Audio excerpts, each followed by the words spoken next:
මහජන ආරක්ෂක කටයුතු පිළිබඳ අමාත්‍යතුමනි අමාත්‍යාංශයේ ලේකම්තුමා ඇතුළු ඖෂධ අන්තරායකර ඖෂධ පාලක මණ්ඩලයේ ගරු සභාපතිතුමා ඇතුළු නිලධාරී මණ්ඩලයෙන් අවසරයි මේ අවස්ථාවට සහභාගී වී සිටින සියලුම ඒ විශේෂ අදාළ සංවර්ධන නිලධාරී මහත්ම මහත්මියන්ගෙන් අවසරයි ඇත්තටම මේ වගේ ප්‍රගති සමාලෝචන රැස්වීමකට මාහට සහභාගී වීමට ලැබීම ගැන සතුටු වෙනවා. ඒ වගේම තමුන්නාන්සලාගේ කාර්ය ඉස්සරහට ඉතාමත්ම හොඳ මට්ටමින් කරගෙන යාම සඳහා සුබ ප්‍රාර්ථනා කරනවා. ඉතින් මෙතෙක් මේ සාකච්ඡා කරගත්තු කතාව ඇතුලේ තීරණ යමක් තියෙනවා.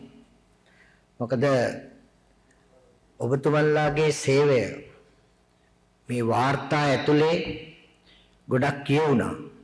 නමුත් භාවිතාව ඇතුලේ අපට යම් දර්ශනයක් නොවුණු බව මේ වෙලාවේ කියන්න ඕන. මොකද වාර්තා පරිශීලනය කරාට පස්සේ යම් යම් ඇගීම් කටයුතු නිවාරණ කටයුතු වලට සම්බන්ධ වෙච්ච බව පේනවා. හැබැයි ඒ කටයුත්ත වඩාත් සක්‍රීයව මං හිතන්නේ ඉස්සරහට පවත්වාගෙන යාම වෙනුවෙන් මීට වඩා මැදිහත් වීමක් තමුන්නාන්සලට කරන්න වෙයි කියන එක මේ වෙලාවේ මම මතක් කරන්න කැමතියි. මොකද සභාපතිතුමාගේ පැත්තෙන් කියවෙච්ච කතාව අනුව පැහැදිලි වෙන එකක් තියෙනවා. අන්තරායකර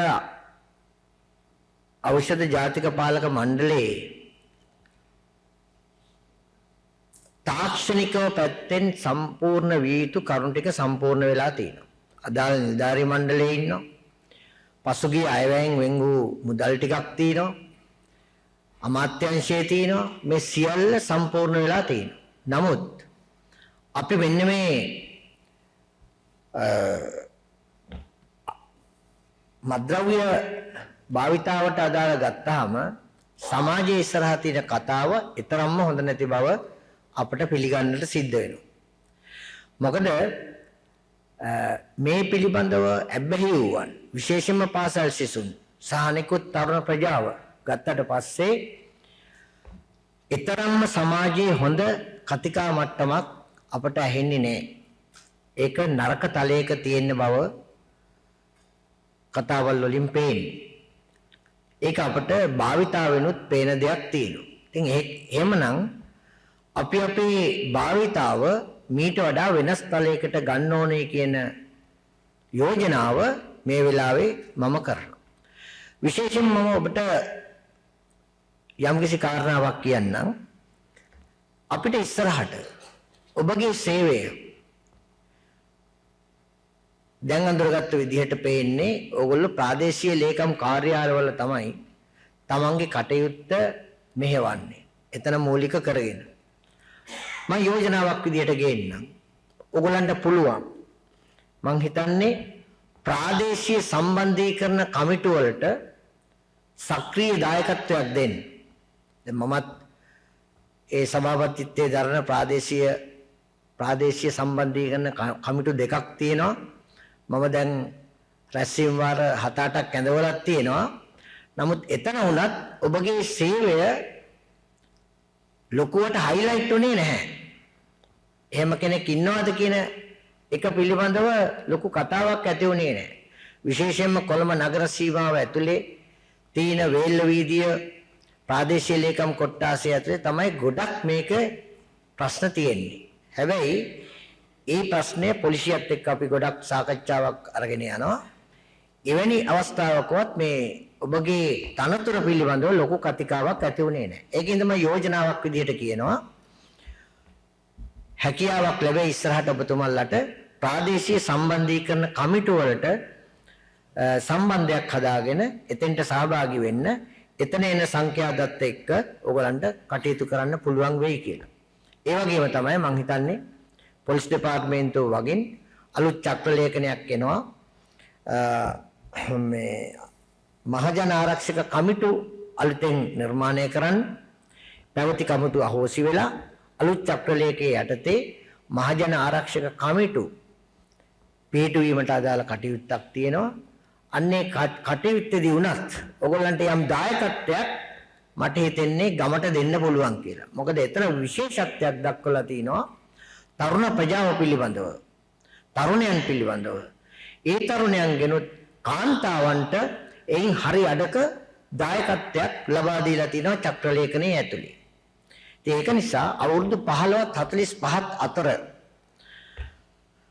15-45 අතර ප්‍රජාවේ තමයි මේක වැඩියෙන්ම ව්‍යාප්තියක් අපිට තියෙන්නේ. එතකොට 15-45 අතර ප්‍රජාව කියන්නේ මහජන ආරක්ෂක කමිටුවේ ඇත්තටම තියෙන ප්‍රජාව. ඒක ඒතකොට තරුණ ප්‍රජාව. එතකොට එතන කාන්තා නියෝජනයකුත් තියෙනවා. ඉතින් ඒක නිසා මට හිතෙන්නේ ඔයගොල්ලන්ට ඔන්න ඔය අවස්ථාව පාදක කරගන්න පුළුවන්. පොදුවේ ඔයගොල්ලෝගේ පැහැදිලි වැඩසටහන් වලත් කිව්වා ක්ලීන් ශ්‍රී ලංකා වැඩසටහන. ඒකට ඍජු දායකත්වයක් තියෙන බව. ඊටාත්ම සතුටුයි. එතන විශාල මූල්‍ය ප්‍රතිපාදන ප්‍රමාණයක් තියෙනවා. එතකොට ක්ලීන් ශ්‍රී ලංකා වැඩසටහනට ඍජුව ඕගොල්ලන්ගේ සම්බන්ධතාවයක් තියෙනවා. ඉතින් ඒක නිසා ඔන්න ඔය කාරණාව තමයි මට කියන්න තියෙන්නේ. විශේෂයෙන්ම ඔන්න ඔය ආයතන තුන පාදක කරගෙන ඕගොල්ලෝ ක්‍රියාත්මක වුණොත් හොඳයි. ක්ලීන් ශ්‍රී ලංකා, මහජන ආරක්ෂක කමිටුව සහ ප්‍රාදේශීය සම්බන්ධීකරණ කමිටුව. අවසානයක් කරන්නම් මෙහෙම කියලා. මොකද මේ කාරණාවට අදාළ කාරණා දෙකයි තියෙන්නේ. සප්ලයි චේන්ජ් එක ඊට පස්සේ නිවාරණය. සප්ලයි චේන්ජ් එක පැත්තෙන් ආණ්ඩුව දැවැන්ත තීරණ වලට ගිහිලා තිනවා. පොලිසිය, ත්‍රිවිධ හමුදාව සහ අනෙකුත් ඒවාට සම්බන්ධ ආයතන එක්ක ගත්තු ලොකු සම්බන්ධීකරණයක් එක්ක යෝජනා ඉස්තර කරන් තිනවා ඊට අදාළ මැදිහත් වීමක් කරන්න. සප්ලයි චේන් එකට අදාළව. හැබැයි මොනතරම් සප්ලයි චේන් එක අඩුණත් වැඩක් නැහැ. ඕගොල්ලන්ට තියෙන නිවාරණ පැත්ත හරියට සිද්ධ වෙන්නේ නැත්තම්. එතකොට නිවාරණ පැත්තේ ලොකු වැඩක් තියෙනවා. පාසල් ශිෂ්‍යයන්ගෙන් පටන් ගත්තට පස්සේ තරුණයා දක්වා වැඩිහිටි තරුණයා දක්වා මේක ව්‍යාප්ත වෙලා තිනවා. එතකොට ඍජුව ඔබගේ සේවයට සම්බන්ධ වැඩක් තමයි එතන තියෙන්නේ. ඒකින්ද අපි ඉල්ලා සිටිනවා තමුන්නාන්සලාට අවශ්‍ය සීල පහසුකම් අමාත්‍යාංශයේ පැත්තෙන් සල්සලා තිනවා. අපට අවශ්‍ය වන්නේ තමුන්නාන්සලාගේ සේවයයි. ඒ සේවයත් එක්ක මේ සමාජය හොඳ සමාජයක් බවට පරිවර්තනය කිරීම වෙනුවෙන් දායකයමු ඉමාත්ම කැපවීම කියන යෝජනාව කරමින් මාන්‍ය වෙනවා. බොහොමත්ම ස්තුතියි මේ අවස්ථාවට ලබා දීම සම්බන්ධ